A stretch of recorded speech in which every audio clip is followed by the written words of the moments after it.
So, Xscape, still kicking it, unauthorized and unhappy. The main plot of this episode is about this motherfucking unauthorized biopic being done on Xscape and them, excuse me, not having that shit. Now, with that being said, they were having, I guess, TV1, after they seen how much money they made off that motherfucking Escape Unsung, they were like, man, we can still make some more money off these motherfuckers. Let's do a biopic. Like the way Lifetime did Aaliyah. And I really hated that biopic even came out because when I started looking at the cast, I'm like, okay, they just casting anybody. Why is Missy Elliott light skinned? Why is Timbaland skinny? What the fuck is going on? Why is Dame Dash about Paul George's height? Like, what the fuck is going on? Then the family was like, hell nah, fuck that. They not doing no movie on our baby girl. We're not licensing any of her music to this motherfucking production. So the only song that they could use was Journey to the Past, which was on the Anastasia soundtrack, which she performed at the Oscars. She was the youngest person to ever perform at the Oscars at the time. And they continued on with the movie anyway. And that really pissed me off as an Aaliyah supporter, as her number one fan, because I just feel as though if the family says no, there's no way you can tell me that you're honoring the deceased by disregarding her family's request to not continue with this movie. I didn't understand it. And then when Wendy Williams signed up to be executive producer, I'm like, why? Why are you doing that? Especially when it's looking like y'all need to stop. And then when the movie sucked and it broke the internet, she's like, oh, well, whether you liked it or you hated it, you watched. So clearly to me, it's like, oh, bitch, you don't give a fuck long as you just got your money. So that's why I don't fuck with Wendy Williams. And I wish other people would stop fucking with Wendy Williams. I don't even think she apologized for that bullshit. Like, come on, that was just so unscrupulous for you to just sit up and say, oh, I don't care. Fuck Aaliyah, fuck her legacy. I got my check. What the fuck is that?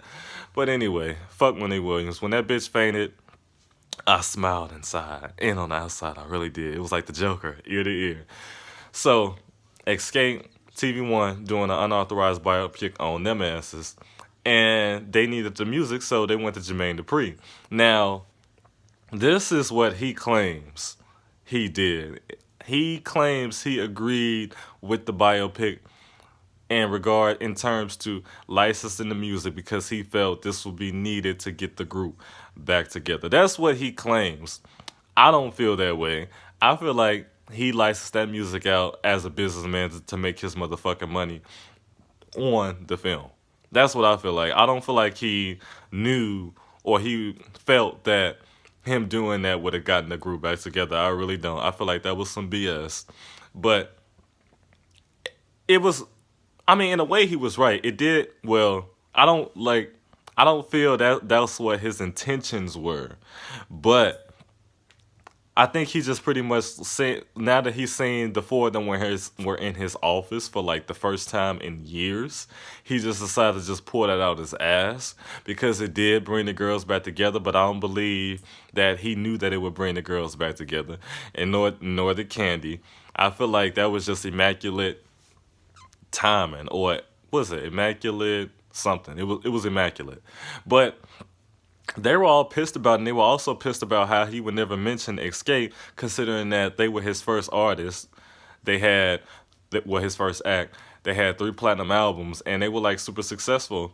Um, for considering what they did and considering who else was out at the time in between TLC and SWV, they did their thing. People still had a demand for Escape in 19 years. I know I did. So he was like, I really ain't talk about y'all because I really don't know why y'all broke up. But it's so crazy to me how whenever he does talk about Escape, they never ask him or he never talks about his affair with Candy. Like, I just felt like Candy talks about it. Clearly the other girls have talked about it, but it's like that's like a part of history that he just wants to forget. Like, it's when I was watching the Unsung and everybody was talking about Candy was with Jermaine. I'm like, well, what does Jermaine have to say about Candy being with Jermaine? Apparently, he ain't got nothing to say. Maybe he feels like that was just minuscule and it had nothing to do with why the group broke up. Apparently, Candy feels the same way. Tiny feels the same way too, because Tiny said that the group was already breaking up when Candy and Jermaine were even sleeping together. So I guess that's what people felt could be used to add to the fact that they broke up instead of just calling the thing a thing and saying that Tasha was the reason that the group broke up. And it's so funny every time every chance Candy gets to say so, she'll be like, Tasha was the reason why the group broke up. She wanted to go solo. She told Tiny and Tamika they can go have some more babies and I can go do my little modeling thing. And I wasn't even a model. Every chance she gets, she will say that. But it's like, Tasha don't want to own it, but it's like, Tasha, you, per members of your group, left the group to go solo while they were still a group. Xscape wasn't even broken up when you left. Xscape was a trio when you left. Well, they were a trio because you left. And they were still promoting the album as a trio when you left. And I would love to see some of those performances where I'm assuming Tamika was doing Tasha's leads. I'm just curious to see how that sounded. But you left. She just don't want to be the reason why the group broke up. You left the group. The group was gonna go on indefinite hiatus until you came back. But the group never went it didn't happen that way because they were just like, okay, we're not about to sit around and wait for her to just get back from doing what she doing. We just about to say fuck it. So you leaving the group was a huge factor as to why y'all broke up. It may not have been the ultimate reason why y'all broke up, but it definitely was an important factor. Had you never left, y'all probably would have continued to do albums without you leaving. So I don't know why you don't want to own the fact that you leaving contributed to the group breaking up. And then it's so funny, you will say something about the group breaking up, Candy will, Tiny will, but have y'all noticed that Tamika will say nothing? She will say nothing about nothing. If anything, if she could, she would probably blame Candy again. But she will not say Tasha going solo what contributed to the group breaking up at all. She will forget that even happened. Her and Tasha are revisionist historians. They will reimagine how things went down to the best way they can. As long as it doesn't involve saying that Tasha left the group contributed to its breakup, which is crazy to me, but I digress. So, they still in rehearsal, and I just don't understand why. I mean, it's not like they're on stage breakdancing. I mean, it's not like they're going to be on stage breakdancing, crumping, whatever's current right now, yiking. So I don't know why they can't learn these simple ass dance steps. I mean, I'm looking at it. It's like, I mean, if anything, I don't know why they just can't go back to when they was doing their old damn steps when they performed Feel So Good. If it's that difficult, just go back to that shit. Or like Mama Joy said, don't dance at all. Nobody's really checking for that, but you gotta dance. If SWV is dancing, Xscape has to dance. Consider that they are the younger group by a few years. But not even that, because if TLC's dancing, TLC's older than all of them, SWV and Xscape. So if they're dancing, y'all have to dance too. But it's just like, man, these dance ups don't look like hard for y'all not to be learning them. But Andrea Kelly, she was getting pissed, and she like, man, y'all looks like Tasha says, y'all like 3 candies back here. If there's something y'all want to change or something y'all don't like, let's fix it now because we are getting down to the wire. And they was just like, you know what? Fuck the dancers. We just gonna sing at this BET performance. I'm like, okay, wait a minute. Y'all ain't even perform Feel So Good at the BET Awards, so why the fuck was y'all learning these dances at this time? I didn't get it. Because as far as I'm concerned, y'all was getting ready to do the Essence? I didn't understand. BET Awards were their immediate obligation, so if anything, y'all should have been more concerned with rehearsing that than the weak-ass dances that y'all couldn't learn, that y'all just couldn't learn from Andrea. So they just said, fuck that, we got the BET Awards to do. And they went out to LA, and Tiny was all forlorn that she was the only married one without her husband. But I feel as though even if her and T.I. were... First of all, I don't give a fuck about T.I. I'm going to call that bitch Clifford. If her and Clifford were on good terms, he wouldn't have been in that fucking RV or whatever the fuck it was with them anyway. He would have had his own separate car with he and Tiny, possibly Zanique, and they would have rolled to the BET Awards together. But for me, I just look at Tiny as, I don't think Tiny's ugly at all. She's definitely not as cute as she used to be in Xscape. However, she's a beautiful person, and I just hate to see she's still with this bitch. Like, I feel like Tiny, you about, I think she's 42. You's damn near still very fertile. I feel like just divorce this ungrateful bitch. This ungrateful, nasty bitch. This ungrateful, nasty bitch who fucked your assistant, somebody that you work with closely. That's like him fucking one of your damn group members. To me, it's like, this ungrateful, nasty bitch. She don't even know what the fuck she got. And you said that y'all are still sexually active. So I'm pretty sure y'all still raw dogging.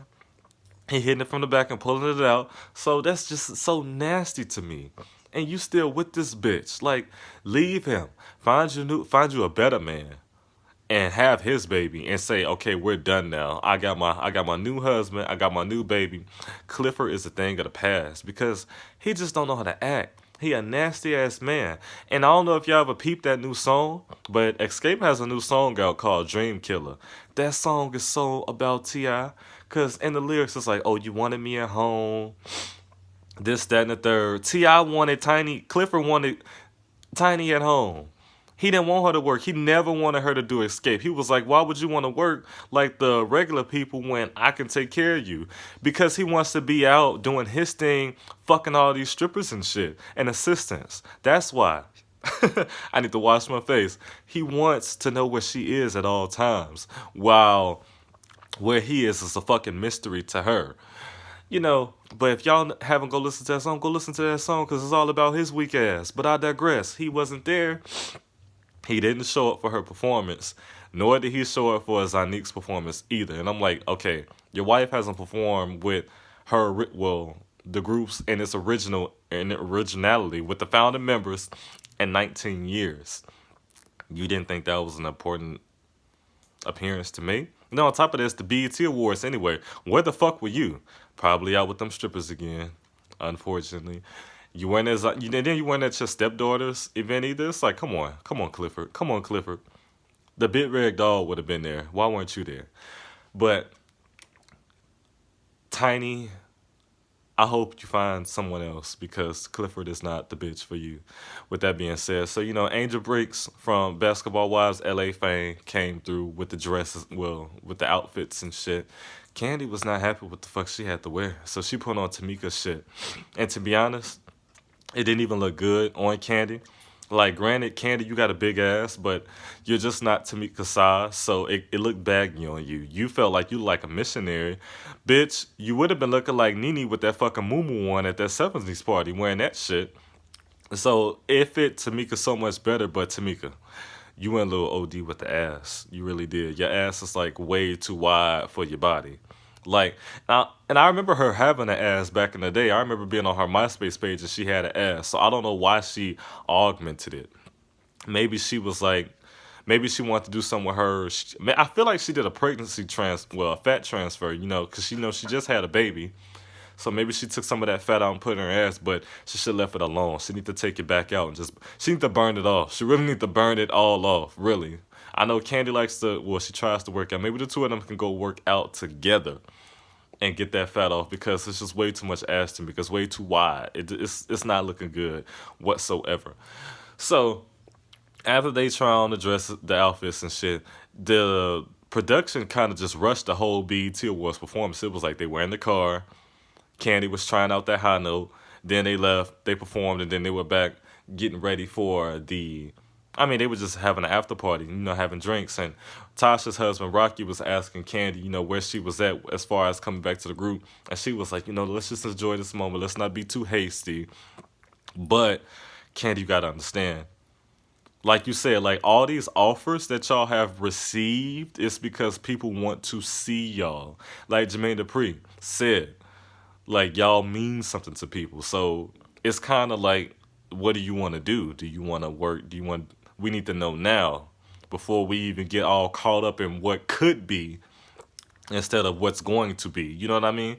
Like, we could be getting caught up in Xscape about to, record an album, and what's actually about to happen is Candy's about to say, fuck that, I'm actually going to go solo again, So she feels like they need to just be a little patient with her, which I can understand because for me, I just feel as though this is what needs to happen.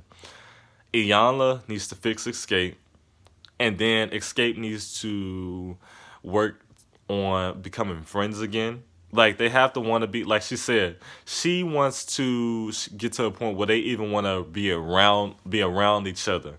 And I feel as though the only way they can do that is they have to work on rebuilding the friendship. Because if it's just a business relationship, the same issues are going to keep coming up. The business issues. Because, like, when the whole thing about Candy not doing music with them, she said they do business differently than her. And like I said, I just feel as though they should just get a manager who's going to do the business for them instead of them just all trying to do it themselves. And I feel as though they need to work on the friendship to where they can relinquish on what they can give up a little bit of power and for the betterment of the group instead of it just being a power struggle all the time because they can say at whatever happens we're still going to be friends after this, like even if she gets her way on this one or if I get my way, we're still friends at the end of the day. And I feel as though they're not there yet. I feel as though they need to work on building a friendship. And I feel like Tiny could be the one to bring the to jumpstart that because clearly she's going through a lot with Clifford weak ass. So I feel as though maybe this one can go to this one's house and they could talk about, music. They could talk about politics. They could talk about relationships. There's so much they could talk about to rebuild themselves as friends. Like they can all coddle around Tiny about what she's going through with Clifford. And maybe that could be the catalyst for them becoming friends again. Like things like that, because until then, it's always going to be about business with Escape. And that, unfortunately, that's just a part of them where they just don't see eye to eye. And that resulted in Candy not recording with them on that song Dream Killer. And the song was pretty decent. It was pretty decent. One thing I wasn't liking was that, was I don't like how you have one person doing one verse, you got another person doing one verse. Okay, let's just do it this way. You got Tasha doing first verse, you got Tiny doing second verse. Most of the time, you even have Tasha doing the bridge, but Tamika did the bridge on this particular song, and then it went back to Tasha just doing all the runs until the song was over. But that's just like Escape, period. I never liked how the song like Tiny or Candy could do the bridge, or even Tamika can do the bridge, and then Tasha just ad lib the song till it's over. It's like, why can't one of them do that? So hopefully, maybe that's another thing that why they don't. Maybe that's another issue as to why Candy didn't record with them because I feel as though whoever did the bridge should be the person who finishes the song. That just makes sense to me. So, Tasha, if you want to finish the song, you need to give up that first verse to another one of your group members. I don't see why you have to ad lib every song that you're on to death. I feel like if they got to shut the fuck up for you, you should have to shut the fuck up for them too. That's just what I feel. I feel that's fair.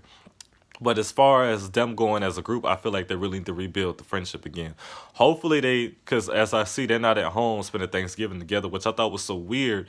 They would start their tour the day before Thanksgiving. I thought they should have started the day after Thanksgiving, or at least the 2 days after Thanksgiving, so that way it'd have been on the weekend, and they could have celebrated that way. I mean, kicked it off that way instead of doing it the day before, then having to celebrate Thanksgiving without their families. I thought that was weird, but hopefully they can bond over this tour because they're going to be bonding. I mean, on touring from now to January 6th, I believe. Yeah, because that's Ace's birthday. So hopefully they can, but if they don't, it's looking like they're going to continue to have these same issues because it's like they don't trust each other. Like Candy doesn't trust them to not do the same shit that they did that led to their first breakup, and I feel like they don't trust Candy to not want to come back again if something like that happens. I feel like they see Candy as being very fickle. Rightfully so, but I can see where that can get annoying too. Because, like I said, at the end of the day, bitch, what do you want to do? Do you want to make this money, or do you just want to be like, oh, I don't know what, oh, like, do you want to do all that like you've been doing? Because I can see how it can get fucking annoying. Well, with that said, what else do I need to cover on the show? The Jermaine Dupri and the Yeah, that's everything. That was this episode. It was a good ass episode. And I'm disappointed that the next episode, the fourth episode, is the season finale. So hopefully they come back and they can just continue to build because I've been waiting to see Escape reunite for a while now, and I'm glad that they have. But I've rambled on enough. I'm about to wash my face and get ready to go enjoy Thanksgiving dinner. So I hope y'all all enjoy y'all Thanksgiving. Feliz Dia de Pavo for all my Spanish speakers. Y'all have just wrote the Maverick. Peace.